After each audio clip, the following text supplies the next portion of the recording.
நாலு வழிச்சாலை வேலை நடக்கக்கூடாது என்று மதுரை ஹைகோர்ட்ல ஒருத்தர் கேஸ் போட்டுக்கிறாரு. யார் தெரியுமா? அது நம்முடைய மாண்புமிகு அமைச்சர் மனோ தங்கராஜ். மனோ தங்கராஜ் அவருக்கு அட்ரஸ் எல்லாம் கொடுத்திருக்கிறாரு. யாருக்கு எதிராக கேஸ் போட்டிருக்கேன்னு சொல்லிருக்கிறாரு. வழக்கு எண் எழுதி வச்சீங்க. இனி அவருக்கு பேர்ல 9897 கூப்பிடுங்க.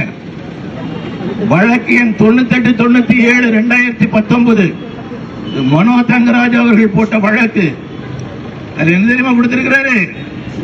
மாவட்டத்திற்கு 4 வழிச்சாலை தேவை இல்லை, அது போடக்கூடாது. 4 வழிச்சாலை அது அமைக்க கூடாது. அது பதிலா என்ன சொல்றாருன்னு சொன்னா, இருக்கக்கூடிய சாலையை நீங்க 4 வழிச்சாலையாக மாற்றுங்கள். கேரளால இருந்து எப்படி கொண்டு வந்திருக்காங்களோ இதெல்லாம் நீங்க புரிஞ்சுக்கணும். தயவு செய்து புரிந்து கொள்ளுங்கள்.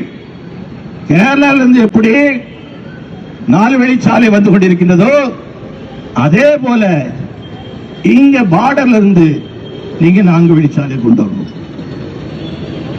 அப்போ அந்த சாலையை கொண்டு வரும்போது என்ன ஆகும் சொன்னா, கன்னியாகுமரி மாவட்டத்தில் களியாக்காவளியில் இருந்து ஆரம்பிச்சு கன்னியாகுமரி வரைக்கும் இருக்கக்கூடிய 2 பக்கத்தில் இருக்கக்கூடிய அந்த பக்கம் 100 அடி இந்த பக்கம் 100 அடி அப்படி இடங்கள் எல்லாம் எடுக்கணும். அப்படி எடுக்கும் போது முதலாவது போகக்கூடியது எது தெரியுமா? முதலாவது இடிக்கப்பட வேண்டியது எது என்று சொன்னால் களியாக்காவளியில் இருக்கக்கூடிய ஆர்சி சர்ச்.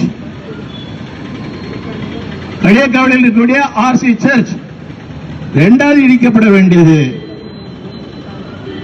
வெடிவச்சாங்கோயில் இருக்குல்ல, குடைத்துறையில வெடிவச்சாங்கோயில் தாண்டி போயிடும். வெடிவச்சாங்கோயில் போயிடும். அடுத்தால ஒரு மதத்துக்கு ஒண்ணு சொல்றேன். அடுத்தால சாமியார் மடத்தில் ஒரு மசூதி இருக்குல்ல, மசூதி அது ஹோகையா. 32 சர்ச்சுகள் அகற்றப்பட வேண்டும், 30 கோவில்கள் அகற்றப்பட வேண்டும், 4 மசூதிகள் அகற்றப்பட வேண்டும். இதெல்லாம் வந்து பிஜேபி காரன் கை வச்ச உடனே பாத்தியாடா, இதுக்காகத்தாண்டா நீங்க ஓட்டு போடாங்கன்னு சொன்னோம். அவன் சர்ச்சை உடைக்க வந்தவன், மசூதி உடைக்க வந்தவன், இதெல்லாம் செய்ய வச்சு யாரு? இந்த மகான் மனோ தங்கராஜ். இப்ப நான் என்ன சொல்றேன்னு சொன்னா, கூடாது என்று நான் சொல்லவில்லை. 4 வழி சாலை இருக்கக்கூடிய சாலையை நீ விரிவுபடுத்த வேண்டும் என்று சொன்னால் கூடாது நான் சொல்ல. நாங்கள் தயார். மரியாதைக்குரிய மனோ தங்கராஜ் அவர்களே, தைரியம் இருந்தால் உண்மையிலேயே நீங்கள் திராவிட முன்னேற்ற கழகத்தினுடைய திராவிட மாடல் ஆட்சிக்கு சொந்தக்காரர் என்று சொன்னால் முதல்ல அந்த சர்ச்சை நீங்கள் இடியுங்கள், கோவிலை இடியுங்கள், மசூதியை இடியுங்கள், 32 சர்ச்சை நீங்க இடிங்க, 30 கோவிலை நீங்க இடிங்க, 4 மசூதியை நீங்க இடிங்க. ரோட்டன் நாங்க போட்டு தரோம், நாங்க போட்டு தரோம் ரோடு. இந்த வேலை வாய்ப்பெல்லாம் எங்கள்கிட்ட வேண்டாம். இந்த சோரியெல்லாம் எங்கள்கிட்ட காட்ட வேண்டிய அவசியம் கிடையாது. இந்த மாதிரி குறுகலான புத்தி